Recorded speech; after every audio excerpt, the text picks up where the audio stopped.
네, 논준보 연구소의 김성하 소장입니다. 조금 이어서 해보도록 하겠습니다. 1편을 보신 분들은 한 30분 정도 주무셨다가 또 하시는 게 머리 안 아파요. 이어서 하자면 불편 추정량이라는 개념까지 우리가 한번 살펴봤는데, 이제 본격적으로다가 모집단에서 나와야 할, 마땅히 나왔어야 할 그런 값들, 뭐 대표적으로 뭐가 있겠습니까? 모집단의 평균이 있겠죠. 그리고 모집단의 분산이 있을 겁니다. 왜 분산이 필요한데요? 이렇게 생각하실 수도 있죠. 잘 보세요. 자, 우리가 어떤 데이터를 구해가지고, 자, 이거를 무슨 경향을 분석한다고 생각을 해봅시다.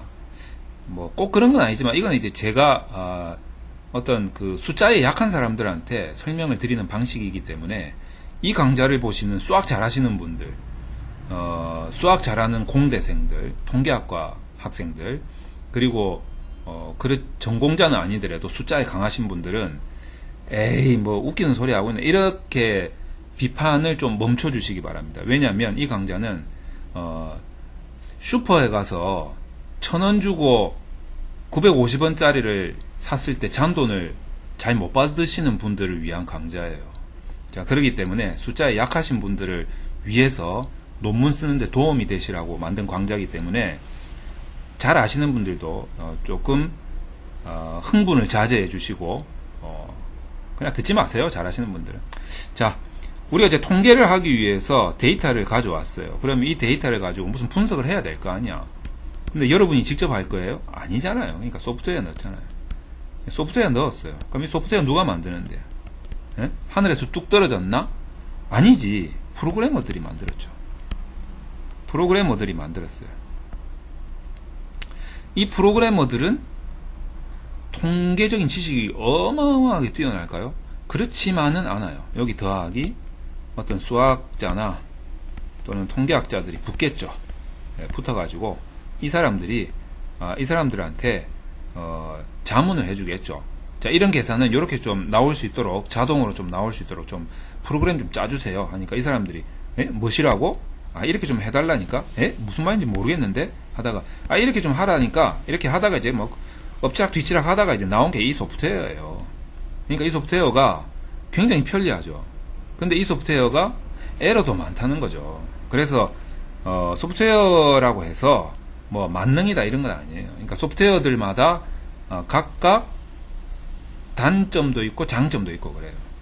자, 그래서 어쨌든 그런 것들은 여러분들이 이제 기본적으로 좀 아셔야 되고, 어쨌든 소프트웨어에 넣었어요. 그럼 소프트웨어가 이게 사용자들이 데이터를 어떻게 집어넣을 건지, 무슨 목적으로 집어넣을 건지, 뭘 하려고 하는 건지, 의도가 뭔지, 소프트웨어는 기계이기 때문에 모른단 말이에요.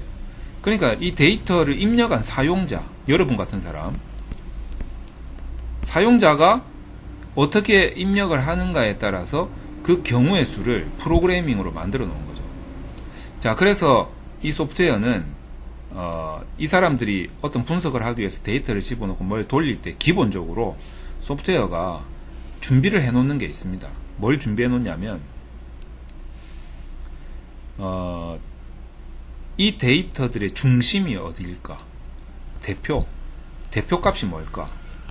이거를 이제 미리 계산을 해 놓죠. 대표 값의 종류가 많아요. 평균도 있고 중앙값도 있고 뭐 최빈값도 있고 막 그렇거든요. 그 대표 값들을 계산을 좀 해놔요. 중심이 어떨까? 대표가 뭘까? 그 다음에 그 대표를 중심으로 얼마만큼 데이터가 흩어져 있을까? 요걸 이제 고민하는 거죠. 그래서 기본적으로 소프트웨어는, 데이터를 분석하는 소프트웨어는 기본적으로 대표값과, 그러니까 중심과 흩어짐을 두 개를 준비를 딱 해놓습니다. 스탠바이를 딱 해놓죠. 그 중심의 대표적인 게 평균이고, 자, 여기서 평균이고, 흩어짐의 대표적인 게 분산입니다. 그러면 이 데이터의 성격 파악을 할 수가 있어요. 아, 데이터가 이런 성격을 가지고 있구나. 성격이 좀 더럽구나. 이 데이터 착하네. 뭐 이런 거 이제 파악할 수가 있다는 거죠. 자, 그래서 우리가 이제 아울러서 이 평균을, 모집단의 평균을 수학적으로는 어떻게 표현을 하느냐, 이런 것도 알아놓으면 좋죠.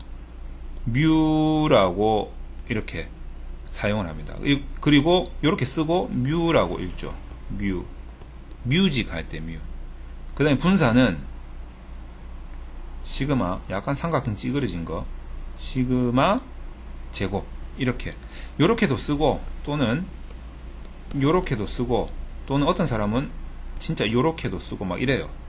어쨌든 6 찌그러진 거, 그리고 돼지꼬리가 이렇게 조금 나온 거, 요런 것들을 이렇게 쓰고, 읽을 때는 시그마, 여기 제곱 붙었으니까 요거 시그마 제곱을 읽는 방법도 시그마 제곱, 시그마 자승, 시그마 스퀘어, 뭐 요렇게 읽을 수가 있습니다. 시그마 제곱, 시그마 자승, 시그마 스퀘어, 뭐 이런 식으로 읽을 수 있는 거죠. 이 스퀘어라는 거를 여러분들이 많이 들어보셨을 텐데, 아인슈타인이 만든 MC 스퀘어, 상대성 원리. 자, MC 스퀘어 할 때 MC 스퀘어죠.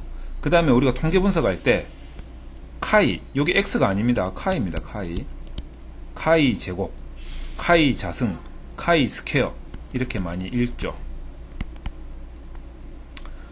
자, 그래서 이제 모집단은 이제 이렇게 읽는다는 거를 조금 여러분들이 생각을 좀 해주시고, 그 다음에 좀 지울 거는 좀 지우고 나가야겠구나. 너무 지저분해서. 자, 지울 거는 좀 지우고 가도록 하겠습니다. 쓸데없는 것들 좀 지우고. 자, 계속 해볼까요? 자, 그래서 여기에서 샘플을 요만큼 요렇게 떼가지고 표본으로 요렇게 이 표본 집단을 하나 만드는 거지. 조그맣게 요렇게. 그래서 이 표본의 표본 집단이라고 해야 되겠죠. 요 모집단이 있으니까 라임을 좀 맞추기 위해서, 자, 표본 집단, 여기에도 평균이 있고 여기에도 분산이 있어요. 중심과 흩어짐을 봐야 되니까. 여기에 평균은 우리가 보통 어떻게 쓰냐면, 요거 써야 되니까 평균을 X바라고 수학적으로 많이 표현을 합니다. 근데 이 X바는 굉장히 수학적인 표현이에요. 수학적인 표현이고, 우리가 이제 보통 그 설문조사해서 논문 쓸 때, 논문 통계에서는 X바라고 잘 안 쓰고 민의 의미에서 M이라고 많이 씁니다. 민, M-E-A-N, 평균, 요렇게 많이 쓰죠. 근데 수학적으로는 X바를 많이 씁니다. 저는 X바를 쓸 거예요. 그리고 분사는 어떻게 쓰냐면 S제곱으로 많이 씁니다. 그래서 S제곱 요렇게 쓸 거예요. 그래서 요런 용어들을 여러분들이 조금 알아 놓으시면 좋겠습니다. 요거는 다른 색으로 표시를 해야지. 자, 뮤, 시그마 스퀘어, 그 다음에 X바, 요건 X바라고 있죠. S제곱. 자, 다시 한번 적어 드릴게요. 요 위에 짝대기 못 읽으시는 분들이 계시더라고요. 요 짝대기 어떻게 읽냐면 바라고 읽습니다.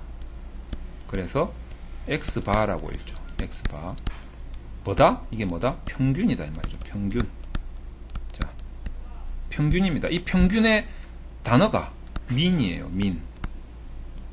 MEAN. 그래서 줄여서 M이라고 많이 쓰는 거죠. 자, 그런데 나중에 이제 요 자유도 구할 때 나오겠지만, 평균은 또 다른 말로 기대값이라고도 많이 합니다. 그래서 이런 용어들을 좀 알 필요가 있죠. 기대값. 기대값이에요. 평균하고 좀 비슷한 의미예요. 기대값. 기대하다. 기대.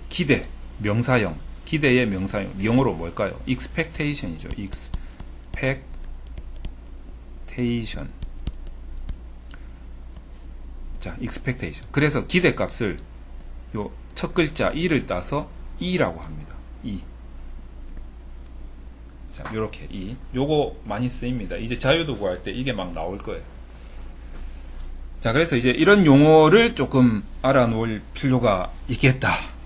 그죠? 그래서 우리가 지금 표본 집단에서 이제 샘플 추출해가지고 설문조사를 했다 치자 이거예요. 그래서 그 샘플 데이터를 가지고 각 변수별로, 물론 문항이 뭐 한 50개 정도 있다면 각 문항별로 평균을 구하고 x바를 구하고 분산을 구한다, s제곱을 구한다 라고 했을 때 그 x바가 이제 추정을 해야지 모집단의 평균 뮤하고 같아야 되겠죠. 그죠? 그리고 s제곱이 얘하고 같아야 되겠지. 그렇죠. 같기를 바라는 거지. 같기를 바라는 이 마음이 뭐냐? 이 마음이 같았으면 좋겠어요 하는 이 마음이 바로 불편 추정했으면 참 좋겠어요 라고 이제 지금 마음만 먹고 있는 거예요. 자, 그런데 요거는 이제 내가 뽑은 샘플 집단이에요. 내가 언제 뽑은 샘플 집단? 2018년 오늘이 며칠이지? 7월 20일 2018년 7월 20일에 설문조사를 딱 3시간 했거든. 그 3시간에 어디서 했냐면 강남역 사거리에서 했어요.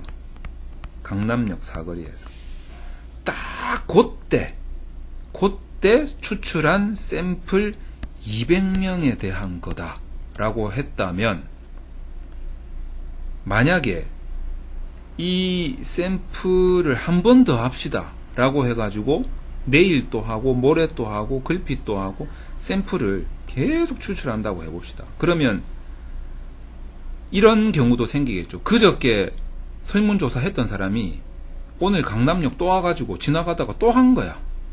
저 어제 했는데요. 그러면 여러분들은 어떻게 해줘? 어제 하셨어요. 그럼 하지 마세요. 이렇게 하기에는 나중에 가면 복잡해서 나중에는 했는지 안 했는지도 몰라요. 그렇기 때문에 결국에는 내가 했던 사람을 제외하고 다른 사람을 또 샘플 추출해서 계속 분석할 수는 없을 거예요. 불가능. 그렇기 때문에 했던 사람 다시 모집단에 넣어서 다시 샘플 추출하고 다시 넣어서 다시 고르고 다시 넣어서 다시 고르고 다시 넣어서 다시 고르고, 아마 이렇게 해야 될 거예요. 그거를 우리가 고등학교 수학에 나오는데 복원 추출이라고 합니다. 복원 추출. 만약에 모집단이 한 1000만 명 되는데 그 중에서 200명 뽑는다 라고 했을 때 복원 추출 방식으로 샘플 뽑을 수 있는 샘플의 경우의 수는 거의 무한대죠. 거의 무한대입니다. 자, 요거는 이제 조금 페이지를 좀 다른 데서 좀 설명을 좀 드려야겠네요. 자, 이게 무슨 말이냐면 가장 간단하게 한번 생각해 볼게요. 자, 이렇게 자루가 있는데 자루에 공이 10개가 있어요. 자, 이 10개가 모집단이라고 했을 때 여기서 공을 3개 뽑는다고 칩시다. 자, 요렇게. 자, 얘랑 뽑았어요.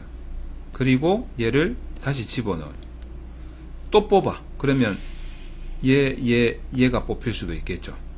자, 집어넣고 또 뽑아. 그러면 얘가 뽑히겠지. 그러다 보면 중복되는 것도 나오거든.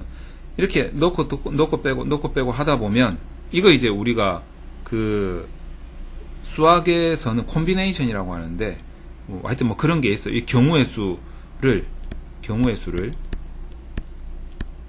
이제 구하는 거죠. 근데 이게 굉장히 많아. 하물며 모집단이 1000만 명인데